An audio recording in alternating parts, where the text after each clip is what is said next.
السلام علیکم ورحمۃ اللہ وبرکاتہ۔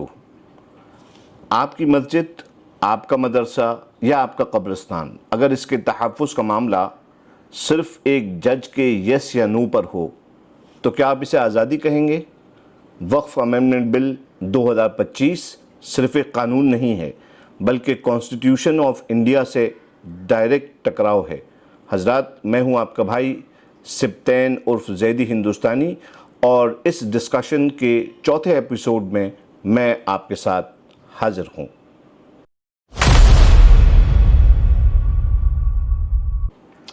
ہندوستان کی کانسٹیٹیوشن یعنی آئین ہر مائنورٹی کو یہ حق دیتا ہے کہ وہ اپنے دین کے ادارے کو پوری آزادی کے ساتھ چلائیں۔ اس کانسٹیٹیوشن اور آئین کے آرٹیکل نمبر 26، 29 اور 30 ہمارے اسی حق کی بنیاد بنتے ہیں۔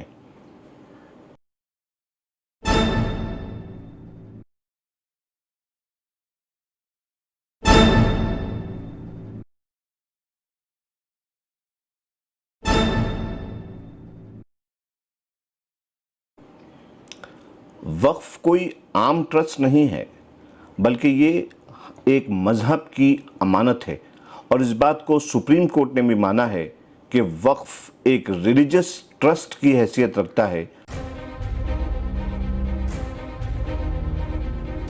جس کی حفاظت کانسٹیٹیوشن کے تحت کی جائے گی۔ وقف امینڈمنٹ بل 2025 کانسٹیٹیوشن کے کچھ کلوزز کے ساتھ سیدھا تصادم کرتا ہے، یعنی ٹکراؤ کرتا ہے۔ مثال کے طور پر ریونیو آفیسر کا وقف کے معاملات میں فائنل سے اور ہائی کورٹ کا راستہ بند کر دینا۔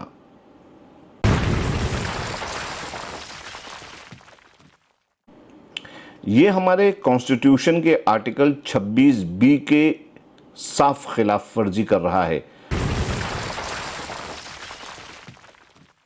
جس میں یہ کہا گیا ہے، کھلے طور پہ کہا گیا ہے کہ ریلیجس افیئرز میں دخل نہیں دیا جائے گا۔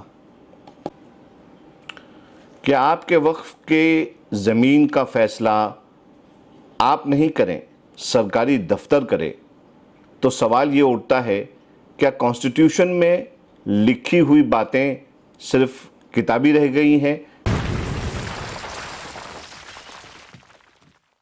اسے ہی آزادی کہتے ہیں؟